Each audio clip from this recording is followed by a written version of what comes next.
Today, I'm going to show you a brand new Google AI agent that I've built, which can essentially create avatar images like you can see right here. In the Analyze Image section, we can now use that to start generating our outputs, okay?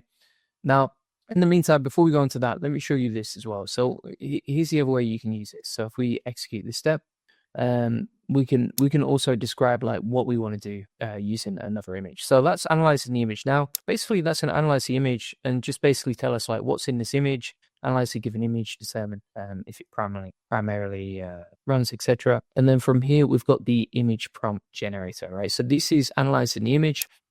Basically, uses ChatGPT's 4.0 model to do this.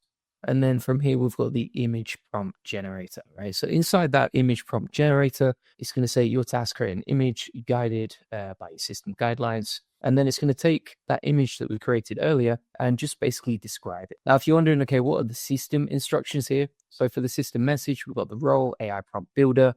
Given an image URL or product info, write one short natural description for an AI image video generator to use in Zap. And then we use this to generate ads for our product.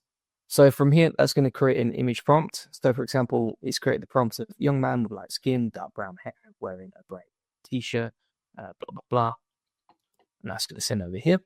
And this is using a structured output parser, right? So you can see it's actually taking the image prompt from the output, a structure in that so that we can send it to our next part of the workflow, which is over here. So if we have a look at these previous executions that we ran, for example, like this one, let me show you what we uploaded originally. So we uploaded this image right here.